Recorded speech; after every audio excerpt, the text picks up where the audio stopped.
This is Pet Life Radio. Let's talk pets.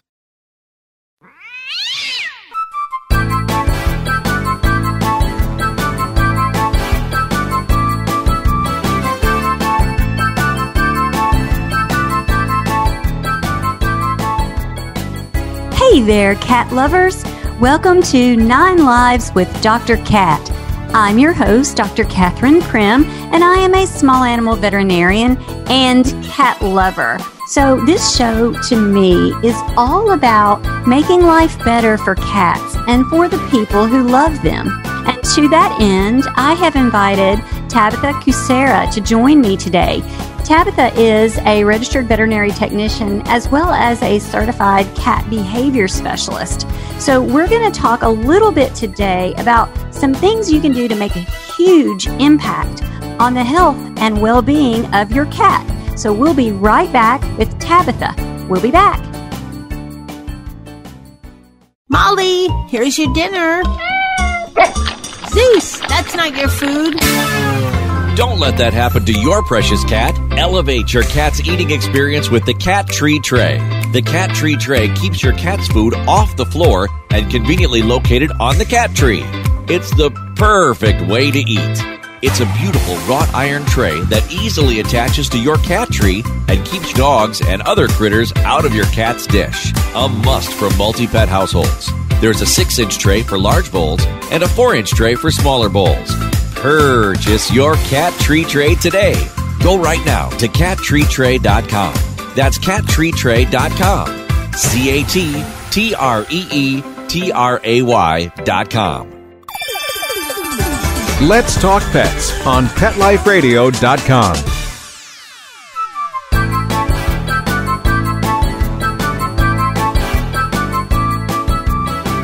Welcome back to 9 Lives with Dr. Cat on Pet Life Radio.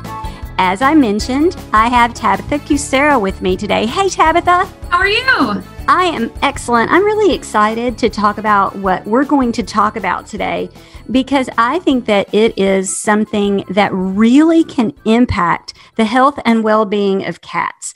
But do you think that there are things that we can all do to make life better for our cats? Yes, definitely. I think this is a wonderful topic. A lot of cat caregivers are not huge fans of cats and carriers because their cats aren't big fans of it. But thankfully, like you mentioned, there's a lot of things that we can do pretty easily at home to help our cats love the carrier. Yeah, I guess it was important for me to say, we're going to talk about cat carriers today.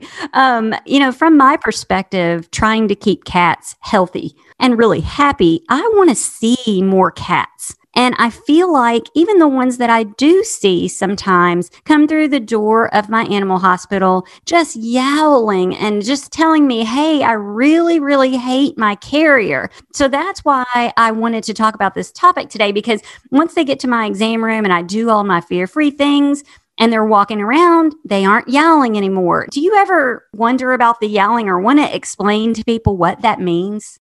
Yeah, so a lot of cats, unfortunately, have not had positive experiences with carriers for a lot of reasons. It may be the only time they come out is once a year, twice a year when they go to the vet. And even though veterinarians are wonderful, sometimes we have to do things that aren't comfortable for the kitties. Also, sometimes the caregivers don't know how to get the cats in the carrier, so they know the importance of getting them to the vet. So that isn't ideal for either the cat or the cat caregiver because they kind of stuff them in there because they're like, we have to go, even though the cat's hiding and saying, no, no, no, no, no.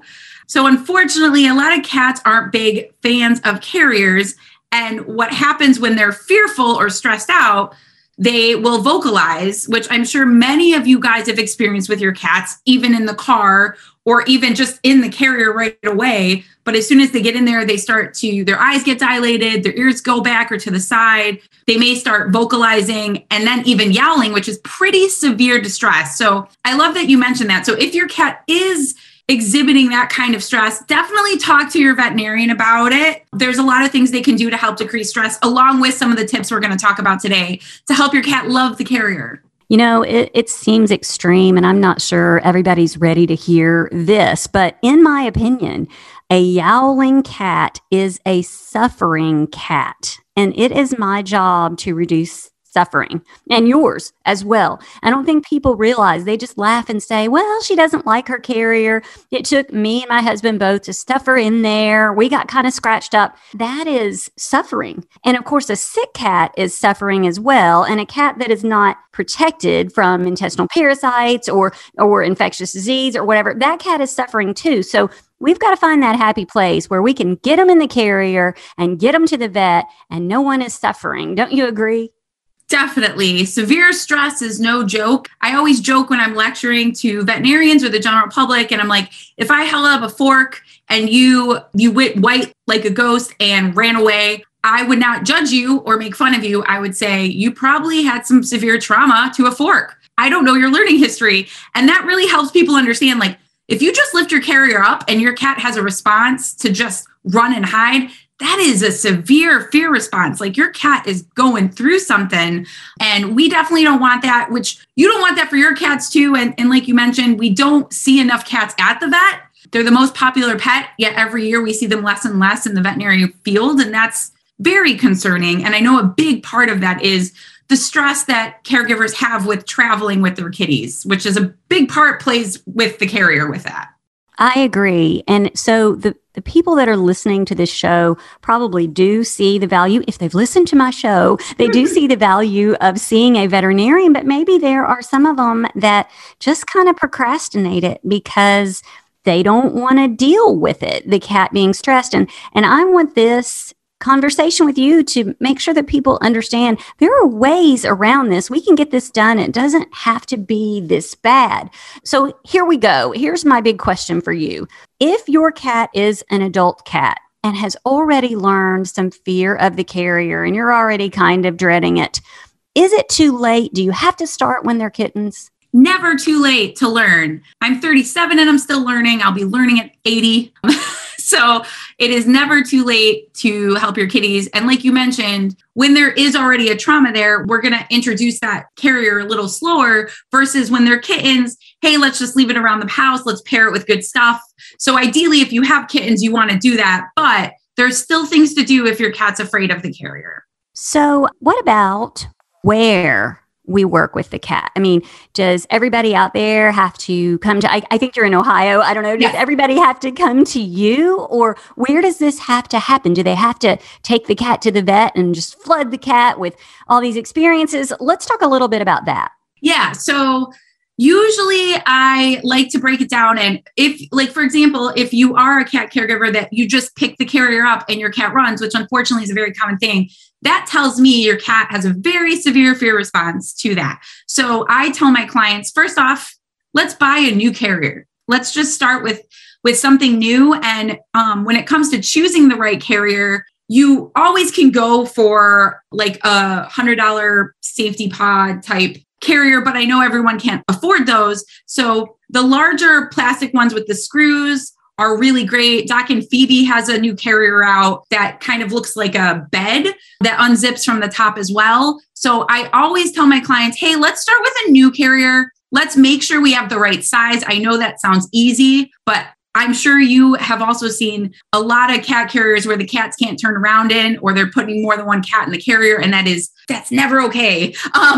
So first things first, let's start with a brand new carrier, a comfy carrier. And then what I tell the people to do is let's start with just the bottom of the carrier. Like you said, if you're afraid of something, you don't want to flood them, which means exposing them to what they're afraid of full force. So we don't want to be like, throw you in the carrier, here's some treats, we're going, because your cat's going to be too nervous to eat. And you're just forcing them to be scared. So what I would recommend is starting with just the bottom of the carrier, which putting like good stuff in it, a comfortable towel, maybe they're like a favorite sweatshirt of yours, putting treats in it, playing with them in and around it, putting treats in and around it. Because sometimes asking them to go in it right away is too much.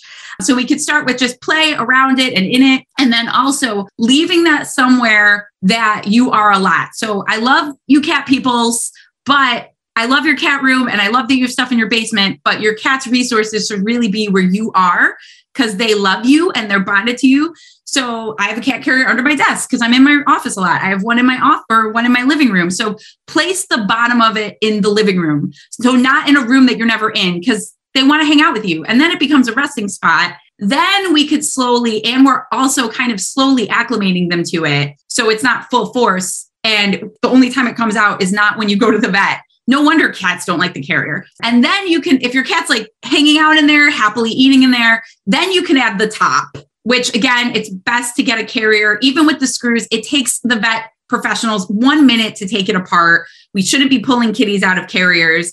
And the amount of stress that it helps resolve is great. It takes us a minute, but then we can get all our diagnostics and exams done because the cat's a lot less stressed. So overall, it's definitely worth it, of course, for everybody and from a safety standpoint. So then I would add the top. And then again, every cat's different. Go at your cat's pace. So if they're showing signs of fear and stress, like ears back, running away, averting their, like shifting their weight away from you, or not eating the treats, that tells us we went to the next steps too soon. So if your cat's comfortable with adding the top, then let's say you could add the door. Yay. And then you place a few treats, like you give your cat a long lasting treat like churro on a plate spread really thin, or a licky mat. And you're going to put, the cat goes in the carrier on their own accord. It's all about choice, guys, right? So you can use a food treat trail, but choice is key. When we give them choices, they feel a lot safer, which definitely makes sense. And then you close the door only for a second or two. So a lot of people are like, they like the carrier. Now they're okay with being enclosed in the carrier. Whoa, guys, that's a whole nother thing. So we're going to close the door for a second or two, give them a treat, like that long lasting treat, and open it before they show signs of stress, and gradually work on increasing that time. And then we'll start adding the car and like driving around the block and then driving to the vet. So I know I kind of broke those steps down, and every cat, your cat might be cool with the second step, the second day in, but it's all about working with your individual cat and going at a pace they're comfortable with. So I want to throw in a pitch for my own clients, maybe, or the cats that I see. The removable top is awesome, and room in there enough for me to get my hands around the cat, to listen to its heart. I do tons of cat exams inside the bottom of the carrier, as long as they're comfortable with that. But if it's really tight, I can't do my work. So, and although I will and can remove the 850 screws off the sides of the cat carriers, I like the ones that snap or unzip. Just an easily removed lid I love that. But I know that they are expensive. So, so just remember, your veterinarian and your veterinary professionals really want to get the top off, and you're going to take the top off anyway, right? To train them. And that's what Tabitha's saying. So I just wanted to put in the pitch for my staff and me. Yes, for sure. Easy access to exit and entryways. Ideally, there should be a carrier on the top, and like the front and the top. There should be ability to take it apart. Of course, size matters. So your cat should be able to easily, because everybody's cats we're all different sizes, and so are our cats. So your cat should be able to walk in and out easily and physically turn around in it. So that's a good gauge. Like, those are some good things to look for when buying a new carrier, because there are a lot of good options, but there are some options out there that I'm like, whoa, I don't know who's fitting in this and why they're selling it. I agree. With a little tiny narrow door, yeah, that they have to just be like stuffing the cat in there and then slamming it shut. And nobody likes that. I even say in my lectures, I really don't like heights. And if I was on a suspension bridge and it took everything in me to get out there, if someone came along and tackled me, I might die. Oh, I feel that. I do not like heights either. So if your cat is terrified of the carrier, and then you stuff them in it, that's just creating, that is suffering. So, I mean, I don't think it's too much to call it suffering. I think it's suffering. No, I think mental and physical health are the same thing in humans and animals. And I definitely agree with you, which is why I think so many people are like, the carrier causes me stress, because they love their cat and they don't like to see them stressed out. But the other thing is, let's say you're working on training, but there's an emergency and you have to take your cat to the vet. I'm not a big fan. I don't recommend ever putting your cat through that door. Always do a treat trail, play with them around it, try to make it a choice. And if they're too afraid in an emergency, because ideally we're going to train it up and make it a positive experience, which you can all start doing today to have when there is an emergency. But ideally, you should be taking the top lid off or opening the top door and placing your cat in like that, because then you can support your whole cat.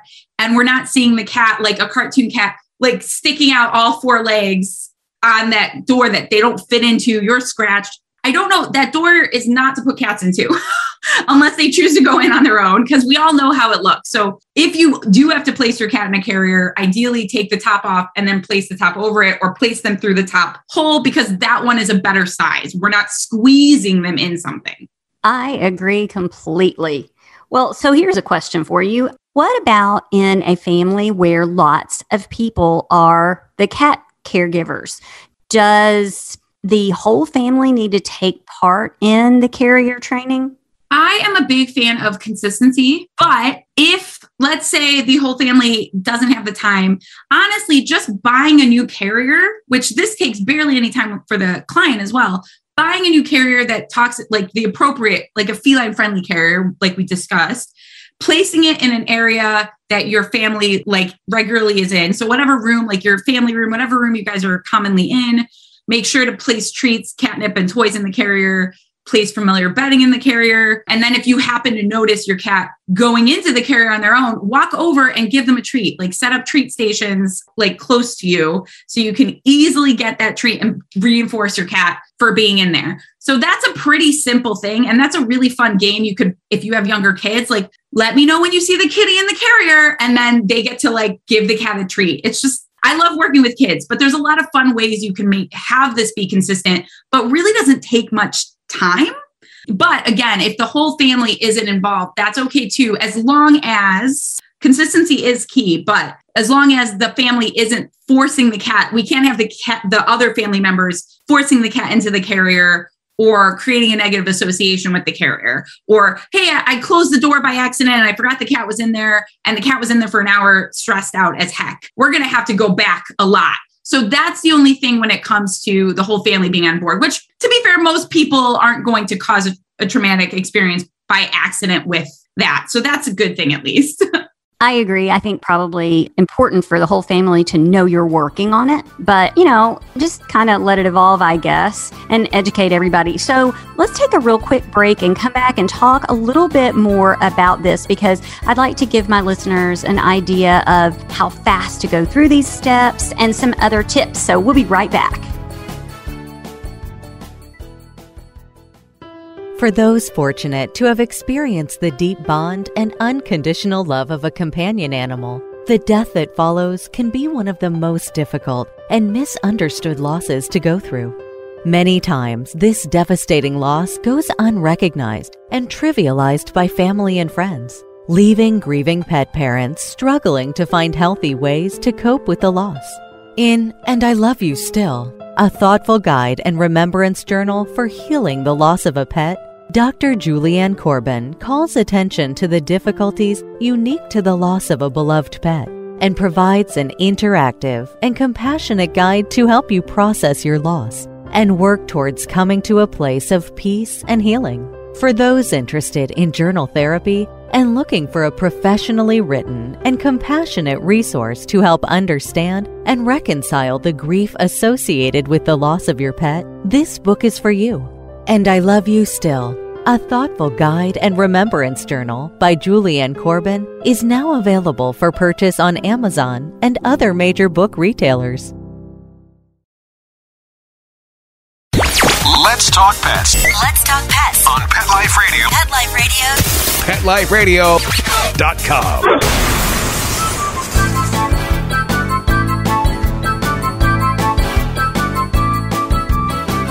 Welcome back to 9 Lives with Dr. Cat on Pet Life Radio. So Tabitha and I are discussing the impact of teaching your cat not to hate his or her carrier might have on the health and well-being and longevity and the relationship you have with your cat. So Tabitha, let's give my listeners an idea of how long this takes. I know it's individual, but where do you start? Obviously, buying a new carrier is a great place, but what next? So kind of like I broke it down a little bit earlier, fairly quickly, where it's all about taking down each step, like bottom of the carrier, adding the top, adding the door closed, and then adding movement, and then adding movement to the car. So again, we're adding in all these things slowly.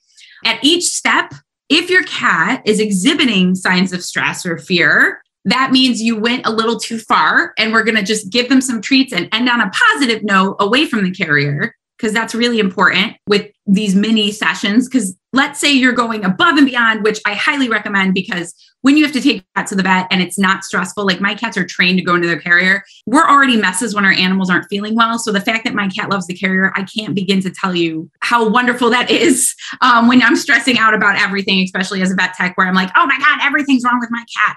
So I would recommend starting with small steps where your cat is showing minimal to no signs of stress. And if they do, that means you went to the next step too quickly. And some signs of stress in kitties is, again, like Dr. Cat mentioned, vocalizing, not eating. Make sure to try out treats that the cat likes before starting to use them with the carrier, because you might be like, oh, it's the carrier, when actually that's just a really boring treat. You want to use we call it a high value reinforcer. So something good, like pizza for me is really good. You may not like pizza. So first things first, find reinforcers for your kitty that they really like. Like there's squeezed cheese, there's churro, there's play, there's so many things, but every cat's an individual. So first things first, find a treat or reinforcer that your cat really likes, and then start pairing it with these small things.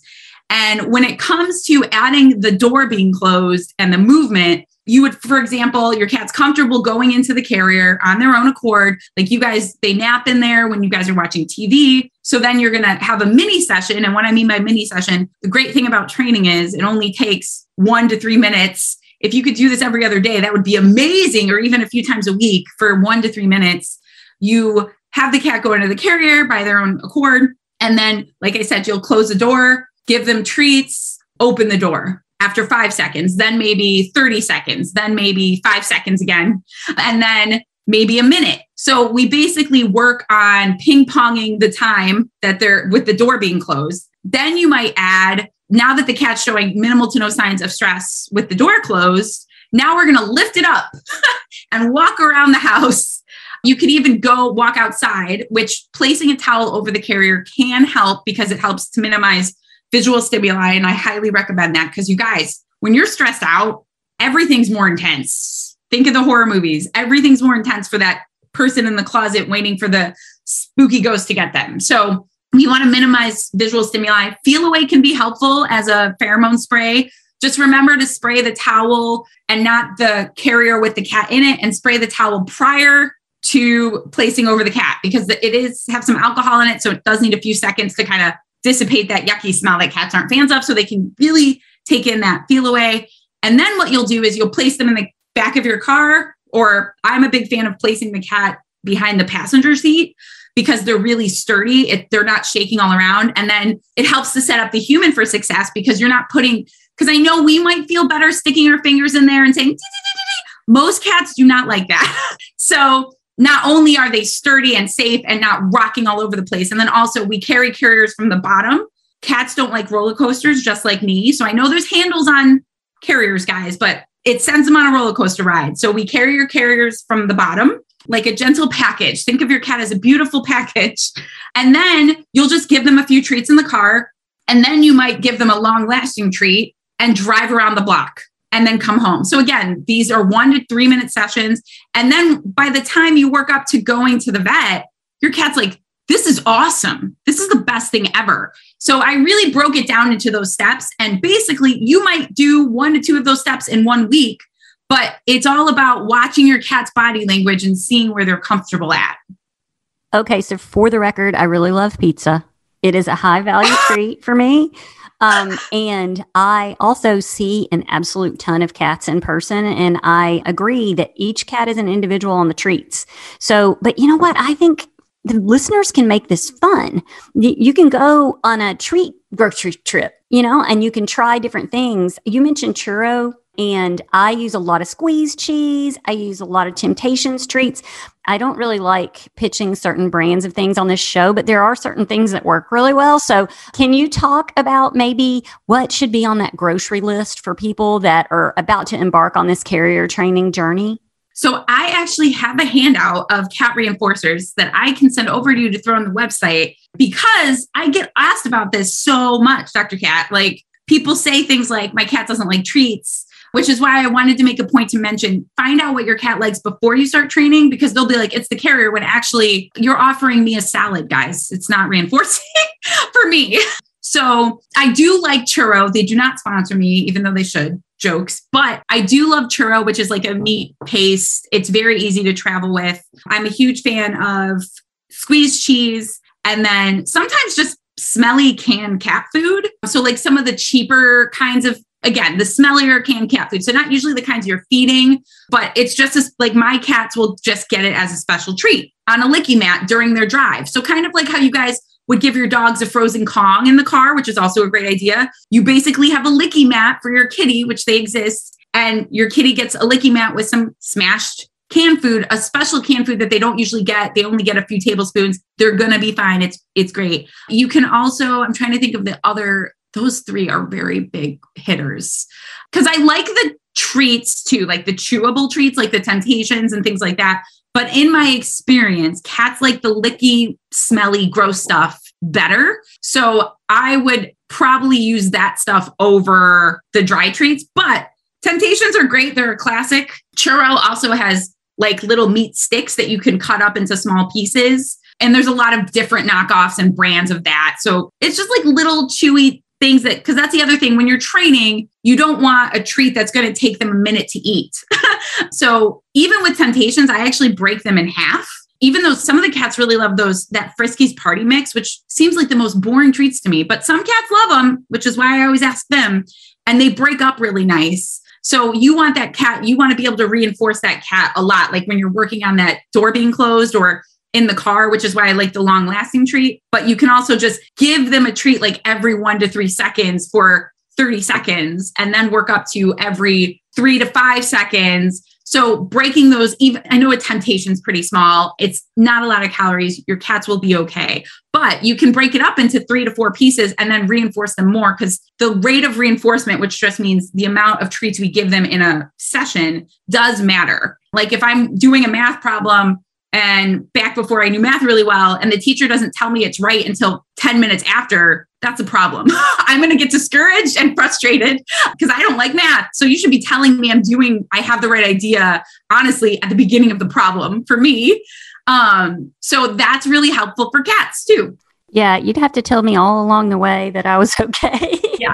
Math is not reinforcing to me. I love science, you guys, but everybody has their thing. I agree. Well, it has been really a very enlightening talk today, and I hope that my listeners got a lot out of it. Can you tell everyone that's listening kind of how to find out more about you, and maybe send me that treats list as well? Yeah, definitely. So I'm a clicker trainer, which is just a type of positive reinforcement marker trainer where you use a marker to identify the behavior that you want, the behavior you want. So for example, when the cat goes in the carrier, I click and then I reinforce them. So I'm very clear with my communication, but my cats are clicker trained to go in the carrier. So I cue it, cue the word carrier, and they go into it. So you could do that as well, which I would love for everyone to do.